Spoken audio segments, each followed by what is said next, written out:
हरिओम नारायण। संबंध। द्रोणाचार्य के द्वारा कुछ भी न बोलने के कारण दुर्योधन का मानसिक उत्साह भंग हुआ देखकर उसके प्रति भीष्म जी के किए हुए स्नेह सौहार्द की बात संजय आगे के श्लोक में प्रकट करते हैं। तस्य संजय नयन हर्षम कुरुवृद्ध पितामह सेहनादम विनिद्योच्चे शंखम दद्मो प्रतापवान। व्याख्या। तस्य संजय नयन हर्षम। यद्यपि दुर्योधन के हृदय में हर्ष होना शंख ध्वनि का कार्य है और शंख ध्वनि कारण है, इसलिए यहाँ शंख ध्वनि का वर्णन पहले और हर्ष होने का वर्णन पीछे होना चाहिए।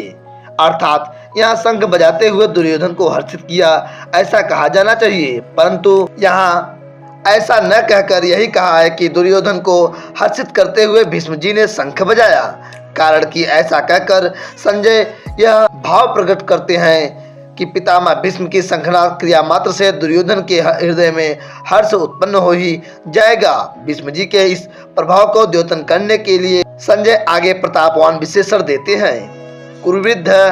यद्यपि कुरुवंशियों में आयु की दृष्टि से भीष्म जी से भी अधिक वृद्ध बाल्मीकि थे, जो भीष्म जी के पिता शांतनु के छोटे भाई थे। तथापि कुरुवंशियों में जितने बड़े बूढ़े थे उन सब में भीष्म जी धर्म और ईश्वर को विशेषता से जानने वाले थे। अतः ज्ञान वृद्ध होने के कारण संजय भीष्म जी के लिए कुरुवृद्ध विशेषण देते हैं। प्रतापवान। भीष्म जी के त्याग का बड़ा प्रभाव था। वे कनक कामनी के त्यागी थे, अर्थात उन्होंने राज्य भी स्वीकार नहीं किया और विवाह भी नहीं किया।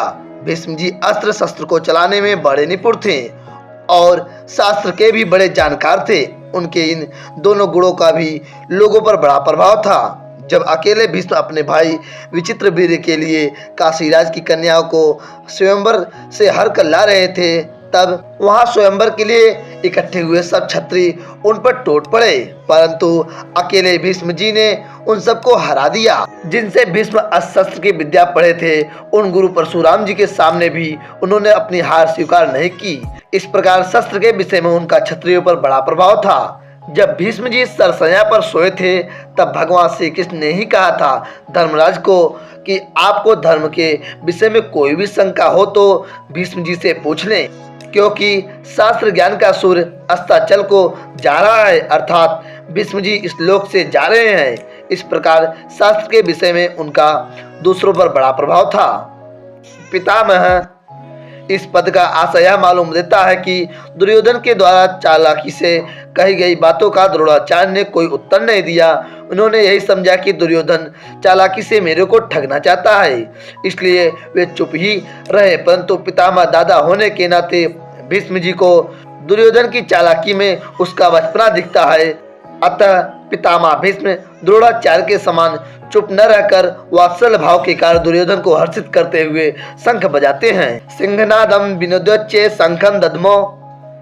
जैसे सिंह के गर्जना करने पर हाथी आदि बड़े बड़े पशु भी भयभीत हो जाते हैं, ऐसे ही गर्जना करने मात्र से सभी भयभीत हो जाएं और दुर्योधन प्रसन्न हो जाए। इसी भाव से भीष्म जी ने सिंह के समान गरज कर जोर से शंख बजाया।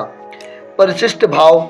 दुर्योधन के साथ द्रोणाचार्य का विद्या का संबंध था और भीष्म जी का जन्म का अर्थात कौटुंबिक संबंध था। जहाँ विद्या का संबंध होता है वहाँ पक्षपात नहीं होता, पर जहाँ कौटुंबिक संबंध होता है वहाँ स्नेहवश पक्षपात हो जाता है। अतः दुर्योधन के द्वारा चालाकी से कहे गए वचन सुनकर द्रोणाचार्य चुप रहे, जिससे दुर्योधन का मानसिक उत्साह भंग हो गया। परंतु दुर्योधन को उदास देखकर कौटुंबिक स्नेह के कारण भीष्म जी शंख बजाते हैं। संबंध। पितामह भीष्म के द्वारा शंख बजाने का परिणाम क्या हुआ, इसको संजय आगे के श्लोक में कहते हैं। आगे की कथा अगले श्लोक में।